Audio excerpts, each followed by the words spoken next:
de presentar a una compañera muy querida, que es Mabel Bellucci. Ella nos va a hablar, le puso a su ponencia un nombre que se llama En las revoluciones sexuales y sociales, memorias desobedientes.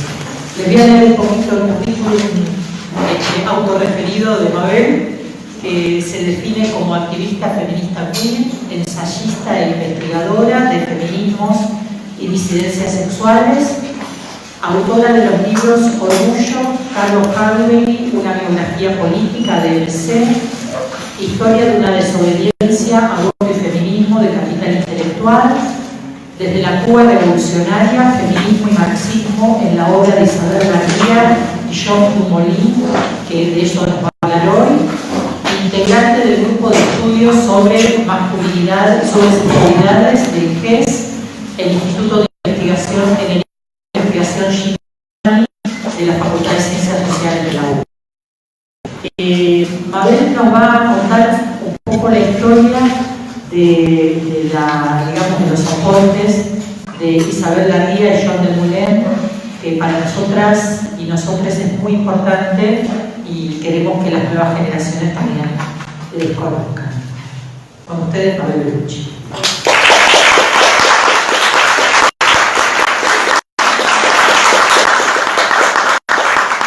Buenos días. Bueno, ante todo, muchísimas gracias. Gracias a Débora y en especial a Ana, que fue mi profesora durante la carrera de especialización en estudios de la mujer en 1987, así que fíjense lo vieja que soy. Yo no digo por Ana, lo vieja que soy. En la Facultad de Psicología, y yo estuve en la primera camada y solamente 13 egresamos. Bueno, me trae muchas ausencias y más que nada recuerdos muy lindos. La Facultad de Psicología se mete a hacer independencia porque yo... Bueno, y realmente un hallazgo visionario por parte de Ana con la carrera de género. Hicimos un libro, ¿recordás? Ana no lo traje, qué pena, donde ahí yo hablaba desde los estudios de la mujer a los estudios del género. Bueno, voy a hablar de este libro que publicamos junto con un investigador, historiador de la Universidad Nacional del Litoral, que lo publicó el año pasado en Claxon. Bueno, ¿por qué no era que vos me ibas a preguntar o hablo?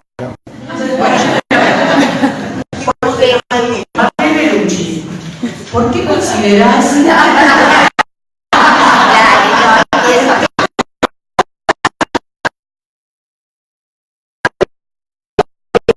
Voy a contar un poco para que se refresque, no a propósito del libro, porque en realidad siempre los libros son producciones colectivas, por más que en la tapa aparezca el nombre, ¿no? Es decir, nunca yo sentí que escribí un libro por mí misma, sino hay todo un bagaje genealógico que hace que una escriba en función de los distintos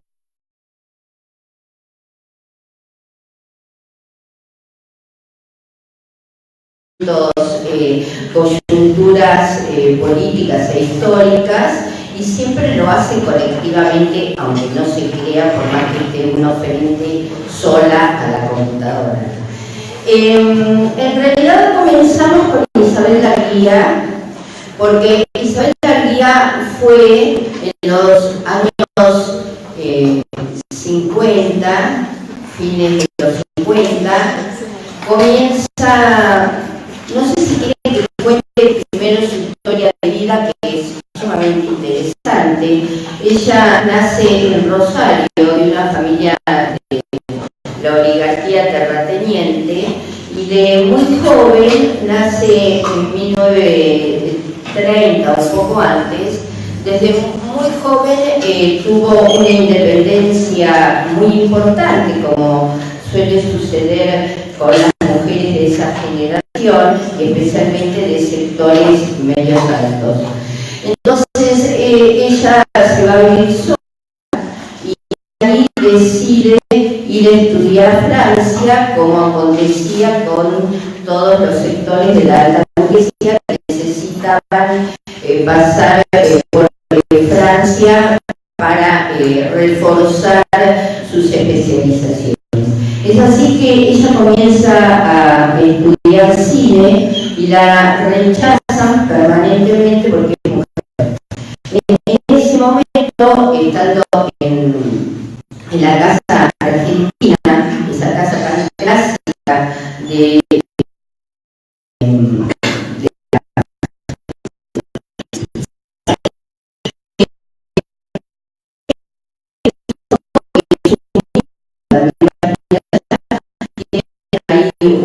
una relación pareja, nace su hijo Jonathan, y ella directamente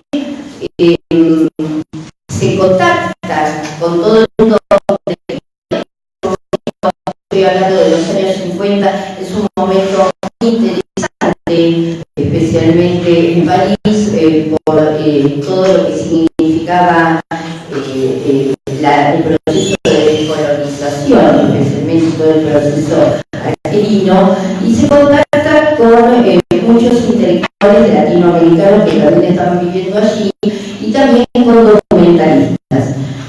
Con un documentalista, Yvon, que es de origen belga, él le consigue una beca para estudiar en la República Oriental Democrática, es decir, en la Alemania Este, y allí ella empieza a estudiar cinematografía.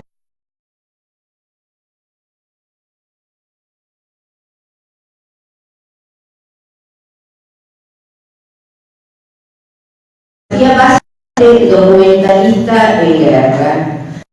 Y en ese momento se produce en la isla, en Cuba, la invasión que en ese momento intentan derrocar ya se había producido la Revolución Cubana, y entonces la mandan los alemanes a levantar información.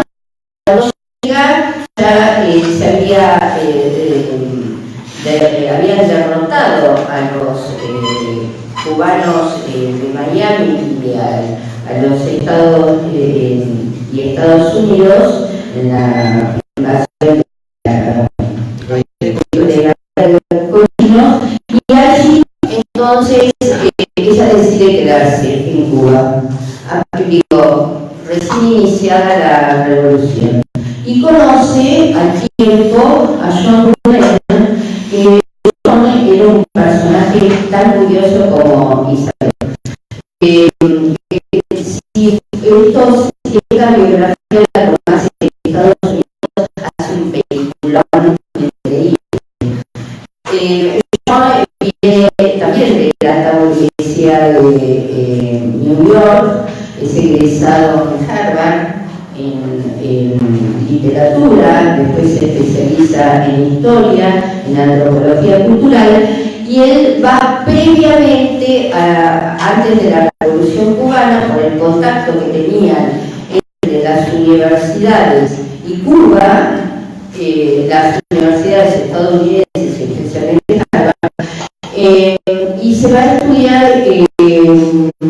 música comparada entre el jazz y la música caribeña. Lo agarran en la revolución y se quedan. Entonces, ambos arman una relación muy típica de la época, que no era solamente una relación amorosa sino básicamente una relación intelectual y una relación de compromiso político y básicamente de compromiso político con la revolución. Bueno, comienza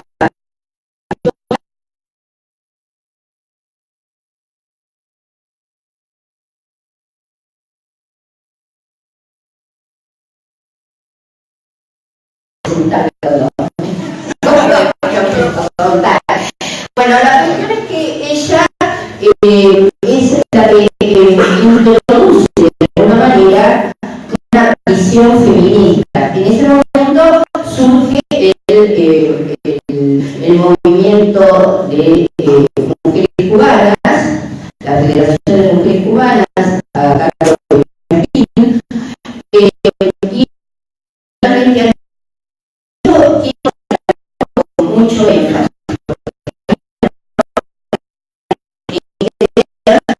Que todo el mundo es feminista, ahora todo el mundo es feminista, pero hubo siempre fuertes tensiones, especialmente en el mundo caribeño y también en el sur,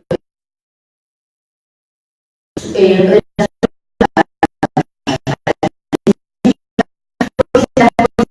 como una influencia muy fuerte de Estados Unidos. Entonces, en Cuba era muy rechazado el feminismo, eran mujeres como fue el partido peronista de mujeres, ¿no?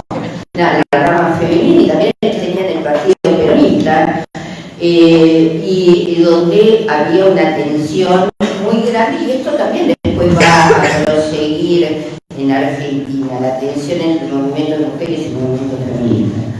Entonces, allá Isabel, porque no es cubana, precisamente, entra en contacto con el feminismo de México y el feminismo de Estados Unidos, que era muy fuerte, muy importante, en los años 60. Bueno, yo acá en mi libro, en el primer capítulo, le dedico a las diosas de los feminismos estadounidenses, especialmente neoyorquinos, y entonces ella entra en contacto y básicamente con la revista Femme. Hay que tener en cuenta que México en esos momentos era un país que no atravesaba golpes de Estado, por lo tanto tenía una continuidad institucional, que eso hacía que se sostuviesen en el tiempo los movimientos sociales, cosa que no sucedió en el resto de América Latina y el Caribe. Solamente Venezuela y México no tuvieron golpes de Estado. Y en México se da un feminismo muy fuerte, también influenciado por este feminismo radical de Estados Unidos, y publican una de las grandes revistas históricas que tienen los feminismos latinoamericanos, que es Femme. Allí van a desembocar la mayor parte después, con las dictaduras militares, de las compañeras que eran de izquierdas o feministas que se exigen y van a integrar filas en la revista Femme. Entonces ella ahí tiene una relación muy estrecha con Femme. Bueno, y empiezan, ¿por qué empiezan a pensar sobre? Este es el primer ensayo que se publica sobre trabajo doméstico.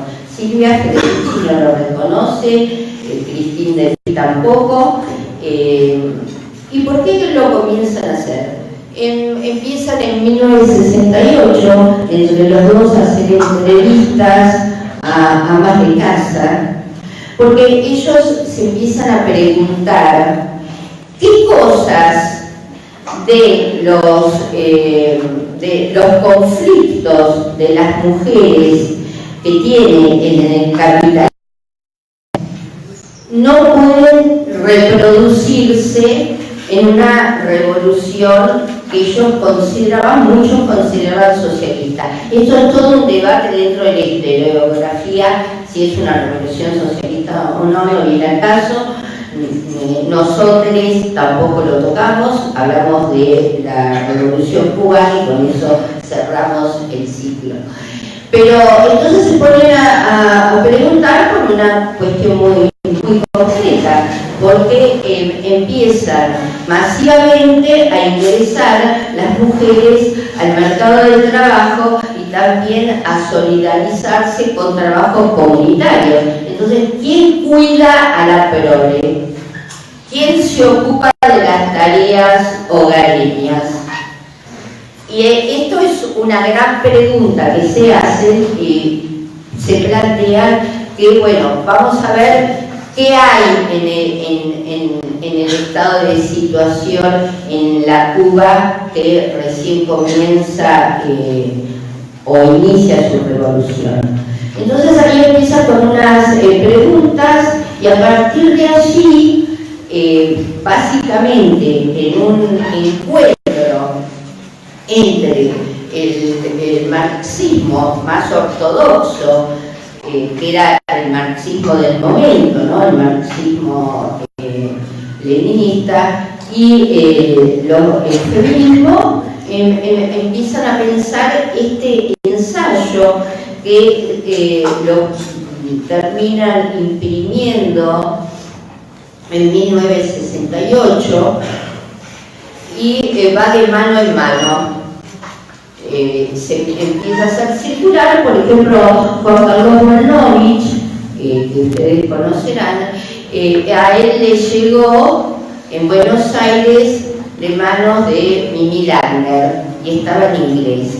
Es decir, que toma una cierta importancia este ensayo, que es un ensayo bastante tímido, y se publica por primera vez en la revista Partisan, que era una revista muy importante de las izquierdas libertarias parisinas, y hay un número que es el que Mary Nash, la historiadora, considera que ahí le da pie ese número Partisan, que está relacionado a los feminismos, o en ese momento al feminismo, porque no había pluralidades, dedicado básicamente a la teoría feminista. Y lo compila Christine Delphi, que es una de las figuras principales del feminismo materialista, y entonces, como Isabel había realizado tantos años en París, la convocan y publica este ensayo que se va a llamar Contra la mujer. Va a tener una infinidad de nombres, así que se cree que son varios ensayos, no, es uno mismo. Después aparece traducido en 1972, me olvidé de traer los libros, porque como yo trabajo sobre genealogía de los movimientos, traigo todos los libros de la época. En Buenos Aires lo publica Tenor, con su libro Las mujeres se basta, que es el primer libro de ensayos feministas que vamos a tener, al menos en Buenos Aires, ¿no? Con una edición que ellas toman como propia, se llama la edición de la nueva mujer, o de la mujer nueva, en relación al hombre nuevo, y entonces lo autofinancian, y en Las mujeres dicen basta aparece traducido por Piri Lugones, la que fue desaparecida, la famosa poeta, traduce el texto del francés al castellano de la revista Partisan, de Isabel Laguía. Hasta el momento solo aparece Isabel Laguía porque eran feminismos separatistas, por lo tanto no podían ser editados por un varón y una mujer. Entonces ahí aparece contra la mujer, si mal no recuerdo, ese es el título. Y entonces así empieza como a circular en el Río de la Plata Isabel Laguía y empieza a tener una exposición muy pública, no en el Cono Sur, sino básicamente con los feminismos mexicanos y estadounidenses. Yo creo que, no creo equivocarme, que es una de las principales teóricas de esa década feminista latinoamericana y del Caribe, que lamentablemente muy poco conocida en Argentina y también en el Cono Sur. Y cuando terminan se va publicando en distintos lugares por solidaridad de las propias feministas que le van pidiendo el material, hasta que Casa de las Américas, la famosa revista cubana, hace el primer dossier sobre la mujer en el número 65-66 de 1971, y ahí aparece la publicación. Ya no se va a llamar feminismo, porque después empezó a circular por un feminismo científico, sino se va a llamar hacia la ciencia de la emancipación de las mujeres, porque no podían utilizar el término feminismo. Y ese número va a ser muy importante de Casa de las Américas por una simple razón, porque ahí se pone en juego el gran debate que hay en Cuba, lo que comienza a llamarse como el quinquenio gris, que es el momento donde Cuba rompe lanzas con toda la intelectualidad europea y también en alguna medida latinoamericana por el juicio a Padilla, ¿no? Y entonces la intelectualidad de Europa Occidental saca una solicitada repudiando que habían torturado al poeta Padilla y le habían hecho esos juicios tan clásicos estalinistas donde él tenía que asumir su responsabilidad y además delatar a sus compañeros. Bueno, una cosa espantosa. Entonces ahí es como yo creo, esto John nunca me lo dijo por discreción, yo creo que aparece ese dossier, la mujer, para de alguna manera desviar la atención de todo el clima de tanta hostilidad política que se estaba atravesando en Cuba. Pero como hay una circulación importante en la revista Casa de las Américas, ahí aparece, se visibiliza por fuera del feminismo este ensayo de Isabel Laguía y John Muller. Pero ¿qué sucede? La Academia del Norte y básicamente las italianas van a empezar a debatir en torno a inicios de los años 70 en torno al trabajo doméstico.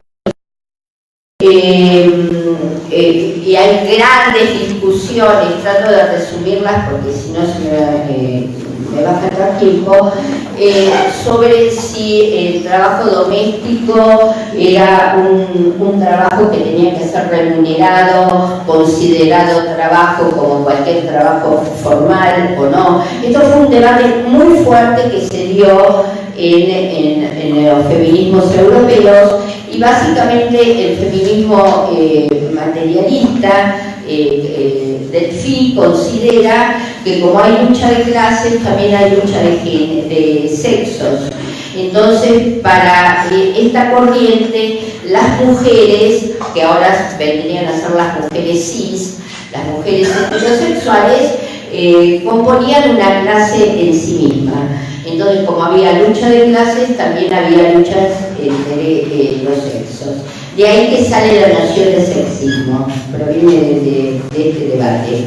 Entonces, ¿qué pasa? Empiezan a aparecer muchos textos relacionados al trabajo doméstico, y la misma Academia del Norte no reconoce este trabajo teórico. Ellos acuñan la noción de trabajo invisible, que es maravillosa. Es decir, que lo que vienen a plantear es que el trabajo doméstico y todo lo que vendría a ser, todo lo que implica un trabajo doméstico, y también con el cuidado de los niños, los ancianos, etcétera, etcétera, etcétera, lo que hacen es reproducir la fuerza del trabajo. Es decir, que si la clase obrera en esos momentos no tuviesen a las mujeres dentro de las tareas hogareñas, evidentemente lo tendrían que hacer la clase obrera. Los obreros tendrían que salir a comprar y a lavar la ropa, y entonces ¿qué haría? Un colapso del capitalismo. Quiero avisar que el tema de las huelgas, que ahora están tan de moda, el 8M y todo eso, ya en los años 70, tanto las neoyorquinas como también las europeas convocaban a las huelgas. A las huelgas del trabajo doméstico. Esto es interesantísimo, para poner en cuestión y en tensión lo que significaba, lo que representaba para la reproducción del capitalismo el trabajo doméstico invisible, no reconocido de las mujeres. Entonces, allí este texto sigue circulando y lo van plagiando numerosas editoriales, porque es un trabajo que es de una exquisitez teórico-política como pocos. Y todavía hay, el texto nos hace preguntas. Si ustedes lo toman, es un texto que no ha pasado el tiempo, por más que fue en un contexto tan diferente como la década del 60. Bueno, ellos siguen en Cuba. Muchísimas tareas. Después Isabel se convierte en documentalista de la guerrilla. Esos documentales están cerrados en Cuba, y su hijo Sebastián Elizondo, que vive en Estados Unidos, nunca pudo conseguir tener acceso a todos esos documentales de Isabel. Isabel también estuvo en la guerrilla. Por supuesto, acompañó al Che. Ella era muy amiga de Tania la guerrillera, esa experiencia es muy interesante. Yo ahora voy a publicar un pequeño ensayito como Isabel como documentalista, porque estuvo en Guinea-Bissau, en el Congo. Después se fue a luchar contra Somoza en Nicaragua, la apresaron, hubo toda una campaña internacional para que la liberen, bueno, la liberaron. Ahora, nunca fueron reconocidos reconocidos, por más que ellos tuvieron cargos importantes. Por ejemplo, John en la Academia Científica de La Habana, de Cuba, pero nunca fueron reconocidos como intelectuales, es decir, los necesitaban porque hablaban varios idiomas, porque estaban conectados con toda la intelectualidad europea, estadounidense, pero nunca tuvieron un estatus de reconocimiento por parte de la revolución, ¿no? Esto es muy importante, tanto es así que en una de las entrevistas que yo le hago a Elizabeth Schelin, no sé si ustedes la conocen, Elizabeth Schelin, en la década del 80, cuando hacen una gran conferencia y la desarrollan en la isla, en Cuba, un preparatorio, bueno, van un grupo de argentinas, con ella María del Carmen Feijó y varias más, y entonces están con Isabel y como a las 5 de la mañana llega Fidel y ellas sabían que iba a llegar Fidel porque les pidieron las carteras, las revisaron de arriba abajo, entonces sabían que en algún momento iba a caer el barbudo, entonces cae y se ponen a charlar. Fidel, la Revolución Cubana siempre tuvo un vínculo muy estrecho con Argentina, no por las izquierdas sino por el peronismo. La mayor parte de la guerrilla argentina era toda peronista. Porque a Fidel le interesaba el peronismo como fenómeno sociopolítico, y para izquierdas tenía la Unión Soviética metida dentro. Entonces, y ahí cuenta Elizabeth Schelin, que está en el libro, que ella le presenta, estoy hablando del 84, le presenta comandante nuestra compañera Isabel Larguía. ¿What? ¿Qué pasó ahí? Quiere decir que, y después yo trabajé en la correspondencia de ella en Cuba, en Casa de las Américas, y ahí está todo el tiempo reclamando Isabel para organizar actividades muy grandes.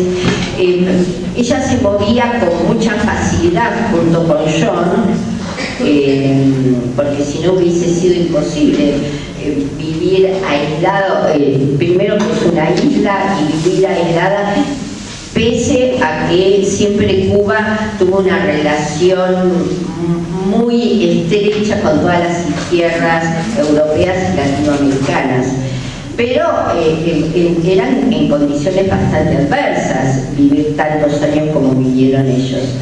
Pero ellos, por ejemplo, iban a los congresos internacionales. Esto es muy interesante, que lo fuimos registrando con Emanuel. Les quiero avisar que cuando empezamos no teníamos nada más que el nombre. Empezamos a contactarnos con los familiares y ahí fue como se fue abriendo, y John vive en Estados Unidos. John no quería hablar. Yo me hice muy amiga de Sebastián, el hijo, y a partir de ahí fui consiguiendo materiales, entonces decidí ir a Cuba. Pero había más acá en la Argentina que en Cuba sobre ellos. Bueno, la cuestión es que... espera, me perdí. Estaba hablando... Bueno... salía mucho, sí, a los congresos y en un momento, en la década del 80, deciden volver a Argentina, por una razón muy simple, porque Isabel estaba enferma de cáncer, entonces no quiere estar más y vuelven en el 87. Y es ahí donde yo la conozco en la Subsecretaría de la Mujer, que cita Montes de Oca, que era la subsecretaria, en una apuesta muy interesante, que el radicalismo se oponía, porque ni siquiera quiso tomar contacto con Julio Cortázar. Calculen ustedes una intelectual de la talla de Isabel, que tenía un doctorado en marxismo, leninismo y no sé cuántas cosas. Me acuerdo que María del Carmen Feijó decía: borra esto es impresentable, Isabel. Bueno, entonces entra a la subsecretaría de la mujer, está muy poco tiempo porque la cierra Menem. Y entonces ellos vivían a 4 cuadras de mi casa y empezamos un vínculo muy estrecho y empezamos a activar. Isabel ahí se empezó a activar con la democracia cristiana, ¿no? Yo me imaginé que iba a activar con los feminismos, porque ya había feminismos que estaban en alza en Buenos Aires. Con las izquierdas, no, ella empieza con Carlos Aullero. Y Carlos Aullero hace una ruptura de la democracia cristiana y crea democracia popular, que después eso va a derivar en el frente de Chacho Álvarez.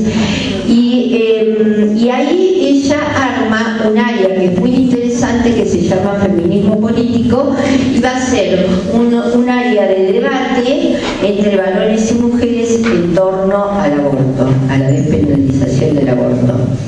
Y después vamos a estar en un movimiento muy interesante que tiene poca repercusión, no sé por qué, que es cuando se producen los levantamientos cara pintadas, y Berbisky desde página 12 arma un movimiento que se llama Iniciativa Democrática para un título larguísimo, qué sé yo, que de Iniciativa Democrática, y ahí estuvimos activando contra los levantamientos de cara pintadas hasta que se produce la toma de la Tablada con el movimiento Todos por la Patria, y ahí él se autodisuelve. Y Isabel entonces ya saca un libro junto con John en 1988, que es una recopilación de todos sus textos y básicamente de este ensayo, que lo publican tal cual lo habían publicado en 1968, y ya se vincula más a los medios audiovisuales. Ya deja todo lo que significaba todo el debate en torno al trabajo doméstico, y después ya se vincula con compañeras peronistas de la capital federal, del peronismo feminista, Virginia Faranganillo, ¿te acordás? Bueno, es el feminismo peronista capitalino, es un feminismo bastante peculiar dentro de lo que vendría a ser esas membresías del peronismo, y ella ya ahí tiene una vinculación mucho más estrecha, porque ahí se siente como más no sé, creo que más comprometida, ¿no? Yo ya ahí estaba como distanciada, porque ella va tomando distancia de todo, y muere en 1997. Y entonces John se quedó un tiempo en Buenos Aires y después se casa con Helen Safran, que fue una famosa antropóloga feminista, que fue directora del ASA, y se va a vivir a Estados Unidos con ella. Helen tiene el mismo recorrido que Isabel Laguía. Trabaja sobre mujeres campesinas, sobre el trabajo doméstico, sobre las mujeres en el Caribe. Y bueno, fallece, y a John le queda todo el material de Helen junto con el de Isabel. Y entonces ahí yo me pongo, al final logro conectarme con John.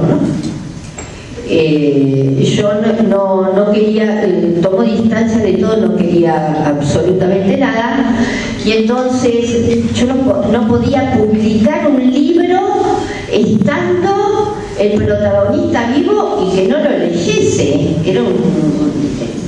era muy violento. Bueno, entonces por suerte Sebastián, que hizo el mismo recorrido que la madre, historiador y documentalista, pero que tiene muy mala recuerdos de su madre. Isabel todo bien, pero como madre, habrá sido Forchi, ¿no? Alguien que estaba todo el tiempo fuera y en grandes misiones. Entonces, yo me hago muy amiga de él y a través de Sebastián, que lo asume como padre a John, logro entrevistarme por Skype con John, empieza a leer el texto y ahí es cuando lo publicamos.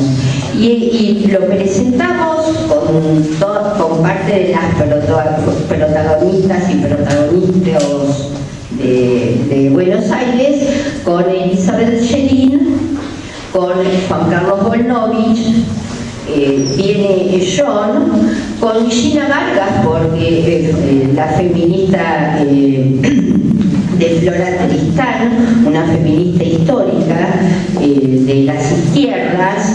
Quiero decir que toda esta generación viene de las izquierdas. Todo este feminismo se desprende de las izquierdas, chicas. Todos, chicas, chiques. Y entonces ahí va a estar Gina, que es la que hace el prólogo, que ella se vincula estrechamente y hace un reconocimiento, y quien hace un reconocimiento teórico es Elizabeth Schelin, que publica un hermoso texto sobre el ensayo de ellos, y también Juan Carlos Volnovich, que lo hace estando exiliado en Cuba. Y tenemos la suerte que viene John Dumoulin, viene también para la presentación del libro, queda totalmente impactado y no pudo hablar. Después yo le hice una larga entrevista a través de Claxo para que quede, y lo que estimulé fue que volviesen a Cuba a buscar en la casa donde ellos vivían toda la documentación que había ahí suelta, que me parecía importante como archivos históricos, y que ahora lo están haciendo, lo están clasificando y posiblemente se lance un epistolario. Bueno, pienso que bien, más no quiero seguir hablando, ¿no? Gracias.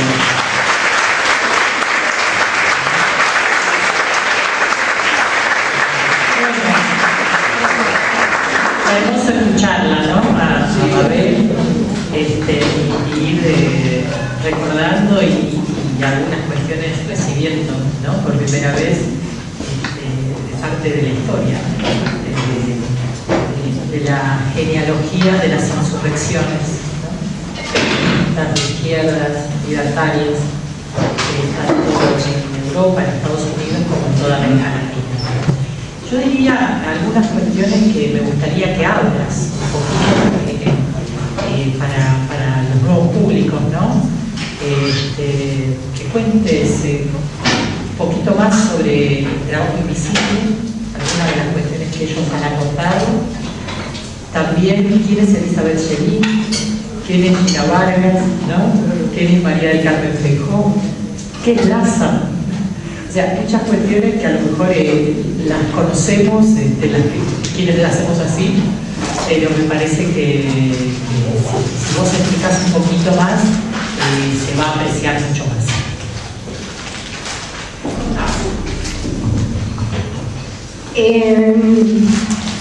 Bueno, ellos básicamente comienzan tomando el texto de Engels. No quieren estar por fuera. Para ellos el constructo político es el del marxismo, ¿no? Y entonces, por ejemplo, ellos plantean que el hombre es productor de mercancías tanto como poseedor de la propiedad privada de los medios de producción como en la venta de su fuerza de trabajo. Frente a este lugar, ellos impugnan, ¿no? El lugar, porque dicen, sí, esto se da dentro del capitalismo, no cabe ninguna duda, pero ¿qué pasa con las mujeres?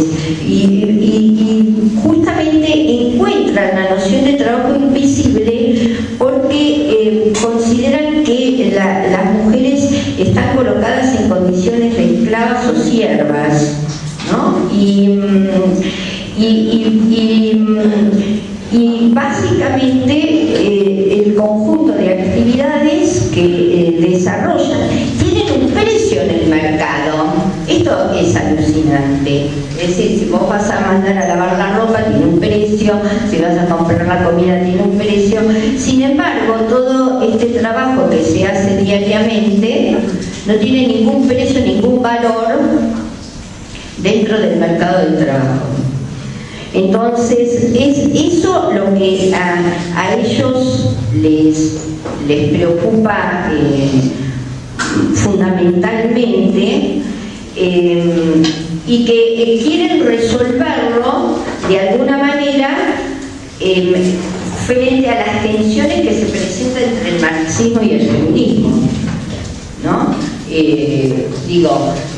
Por supuesto que para yo a veces digo medio en chiste, antes hablábamos de capitalismo sin género, ahora hablamos de género sin capitalismo. Lo que quiero decir es que para los marxismos, para todas las tradiciones marxianas, había un solo sujeto de la revolución, que era la clase obrera formal, ¿no? Entonces, ¿qué pasaba con otras subordinaciones? Esto fue toda una tensión que no sé si todavía se resolvió.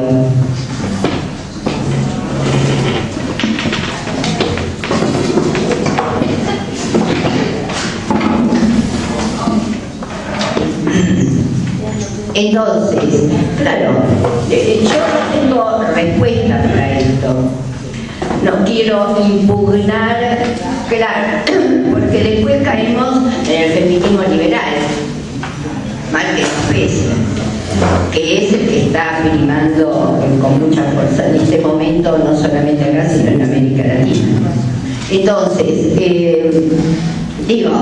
pero también los feminismos en esos momentos eran feminismos, como yo bien dije, que cortaron abruptamente con las izquierdas por considerarlas machistas. Hay algunas denominaciones que son maravillosas, llamaban chauvinismo masculino. Y tenían razón, porque ¿qué es el chauvinismo? Es el nacionalismo, es la cosa de la lucha, la nación, el Estado. Entonces ellas todavía no había muchas elaboraciones teóricas para definir su malestar. Después empezó a circular la noción de patriarcado, pero antes hablaba del chauvinismo masculino, después del sexismo. Y también los feminismos, al cortar abruptamente con las izquierdas, se convierten en feminismos separatistas, que empieza la noción de afilamento. Lo de sororidad va a ser mucho más adelante. El afilamento viene de la librería de las mujeres de Milano. Entonces, pero también al cortar con las izquierdas, también cortan con una condición de clase. Entonces ahí hay una tensión que aún hoy no la podemos resolver. Perdonen, no quiero escupir el asadito a nadie, pero estos feminismos del presente son todos blancos, clase media y digo, no hablan de clase y no hablan de raza. Digo, el racismo parece que no existe, qué sé yo.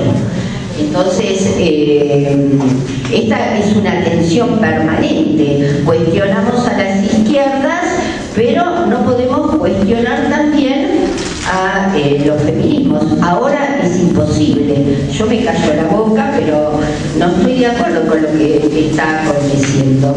Yo no quiero un feminismo tan solo blanco y de mujeres heterosexuales.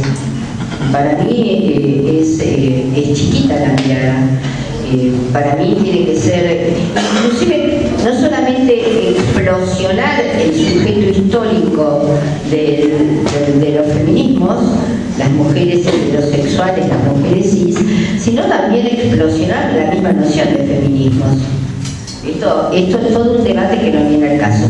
Pero creo que de alguna manera ellos, volviendo al trabajo de Isabel Lallier y John Dumoulin, ellos básicamente necesitan estos constructos teóricos para plantear este tema que quieren que sea el tema de la revolución. El trabajo invisible de las mujeres. Ellos le quieren dar una centralidad porque justamente cambian las condiciones económicas y la inserción de la clase obrera en Cuba. Es decir, ya no son capitalistas. Entonces, ¿cómo hacemos para entender el trabajo doméstico en una sociedad que no es capitalista? Y además porque las mujeres están trabajando a la par de los varones, digo, en trabajos comunitarios, y entonces hay ahí todo un debate qué sucede con esas mujeres, porque son el doble jornada, triple jornada, y para ellos esto es primordial. Si la Cuba revolucionaria no entiende este debate, entonces están totalmente limitados y van al fracaso.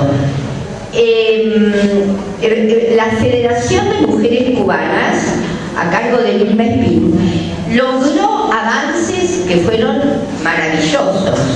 Nadie va a poner en duda ese tema, pero con la alfabetización, con el ingreso, por ejemplo, la mayor parte de las mujeres profesionales están en carreras duras, porque Vilma Espín era ingeniera, entonces diseñó y esto lo van a ver. Tenemos que cerrar. Bueno, pero voy a explicar chiquitito. Elizabeth Sherin es una gran investigadora socióloga que ya en 1972 trabajaba sobre el tema de la mujer, como se decía en esos momentos. El movimiento era movimiento de liberación de la mujer, no feminista. Y empezó en el CEDES, bueno, y tiene toda una trayectoria muy interesante. María del Carmen Feijó es una historiadora que comenzó en 1979 a trabajar mujeres en la historia, en la revista Todo es Historia, y hace un recorrido muy amplio sobre historiografía feminista. También trabajó en el CEDES, y después, ¿por quién más me preguntaste? Bonovich, ¿ya lo conocen? LASA es una organización internacional de investigación de estudios de ciencias sociales en América Latina. Es muy importante. Ahora se va a hacer un gran congreso en Perú. Y bueno, no sé qué más. Eso, ya está todo. Bueno, muchísimas gracias.